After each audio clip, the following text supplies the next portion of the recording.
আন্তর্জাতিক গণমাধ্যম the guardian সহ কয়েকটা নিউজ সূত্রে জানা গিয়ে অবশেষে হুমতির দিকে তেলের দাম। ব্যাপক উদ্বেগ ও উৎকণ্ঠার পর অবশেষে ইরানের যুদ্ধবিরতির সম্মত যুক্তরাষ্ট্র। এই সিদ্ধান্তর ইতিবাচক প্রভাব পড়তে শুরু করছে আন্তর্জাতিক বাজারত। যুদ্ধবিরতির খবর প্রকাশের পর তেলের দাম কমতে শুরু করছে।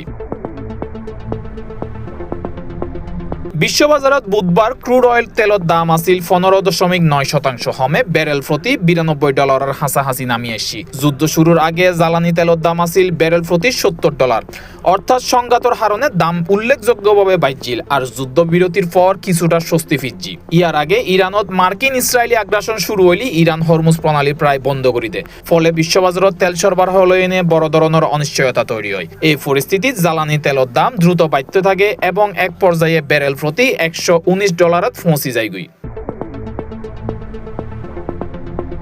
বিশ্বের মোট তেল পরিবহনের একখান বড় অংশ হরমুজ প্রণালীর মাধ্যমে সরবরাহ হয়। এই পথ আংশিকভাবে বন্ধ হয়ে গেলে আন্তর্জাতিক বাজারের সরবরাহ কমে যাবার আশঙ্কা তৈরি হয়, যার সরাসরি প্রভাব পড়ে দামত। যুদ্ধবিরতির ফলে সরবরাহ পরিস্থিতি কিছুটা স্বাভাবিক হইবার আশা তৈরি হওয়ায় দাম কমতে শুরু করছে।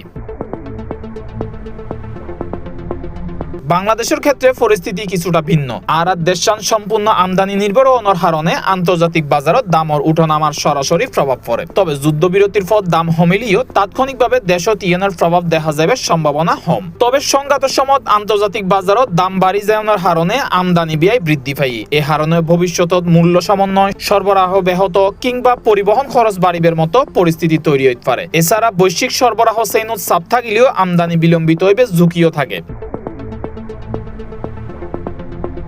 বিশ্লেষকসকল হই বর্তমান পরিস্থিতি তেলের তীব্র অভাব হইবার সম্ভাবনা কমলেও বাজারত অস্থিরতা থাকিতে পারে।